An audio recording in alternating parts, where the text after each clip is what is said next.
How's it going, guys? Wicker10 here, bringing you another video, and in this video I'm going to be telling you guys how to get richer. Before I get started, I just wanted to say that I am not the richest by any means. These are just some tips and tricks for you guys to help you get a little bit more rich. I know you probably don't want to hear this, but the first thing I'm going to talk about is farming.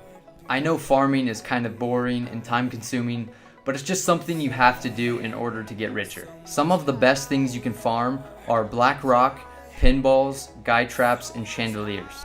These are just 4 of the many things you can farm. If you're new to the game, you can try to farm sugarcane.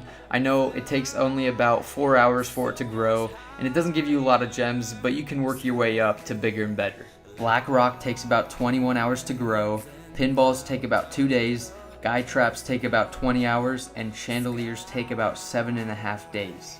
I know chandeliers take a long time to grow, but if you invest in them, you'll get a lot of profit because they sell for so much. So what I recommend doing is making a world and filling it full with your favorite farming material. If the farming world is full, you can go ahead and harvest them all, break them all, get all those gems, and then sell the extras for world locks. With the gems you get from farming, you can buy things like new items that come out, then you can sell them for lots of profit. The new items sell for a lot because they're in really high demand and people want to get their hands on the new stuff. So the more gems you have, the more prepared you'll be for whatever comes out. And remember, you're going to have gems to be able to broadcast because it helps you sell things and buy things. As for holidays, you're going to want to get the items as fast as you can and then sell them right away. People will overpay for the items just because of the fact that it's a new item or they don't know how to make it. If you don't get the items right away, you can eventually invest in an item and then keep it later on because limited edition items usually rise in the future. What kind of goes along with that is buying items cheap and then selling them for more. Like the other day, I bought a skeletal dragon for about 270 world locks, and then about 10 minutes later I sold it for 280. That alone was a 10 world lock profit. I know it doesn't seem like much, but it adds up in the future. Doing this can be risky though, so make sure you know the prices of your items. The worlds I go to figure out the prices of items are Trade Q and Honors. Making a shop can be a very good strategy in getting rich.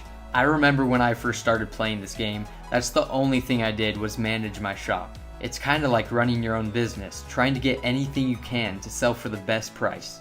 Running a shop takes dedication and time, but the end result is worth it. If you're thinking about buying world locks with your gems, you probably shouldn't. Try to think to yourself, what could you buy inside the store that would get you more world locks for your gems? Let's take the city pack for example. Let's say you have 5,000 gems. You can only buy 2 world locks with that from inside the store. So if you were to buy a city pack, the ATM alone that comes with it is 3 world locks. You also get all the other items that come with the pack as well, so you can sell them for even more world locks. Getting rich is about strategy. Sometimes you have to think outside the box in order to get the most world locks. Another good way to get rich is to build a token world. The best way to get a token world is to either build a trade world or a parkour world. If you're trying to make a trade world, try to make it chill and inviting. Make sure there's a nice size open area for people to trade. As for a parkour world, make sure it's long enough and it's not too hard, because if it's too hard, they most likely will rage quit and then leave. If you want to give a little prize at the end for the victors, that's always nice too. And as for any world, it just needs to be clean looking, nice, and constructed well. Super broadcasting in your world every day is a crucial part in getting it popular so you can get your tokens. So when I get my tokens from Wicker10 GT, I then spend them on things like crystal capes. So then when I buy my crystal cape for about 90 grow tokens, I sell it for 155 world locks. It is very difficult to try to get your world popular, but if you can't do it right away, hang in there and keep trying. Mass producing is very good too, so try to find an item that people want the most and then make a lot of it. And since the item is in high demand, you can then sell them pretty easily for a lot of world locks depending on how many you've made of the specific item. That's pretty much it for this video, guys. I hope you got something out of it and learned something along the way. It all boils down to common sense, so try to think outside the box and earn the most world locks. Good luck to you guys, and I'll see you in the next one.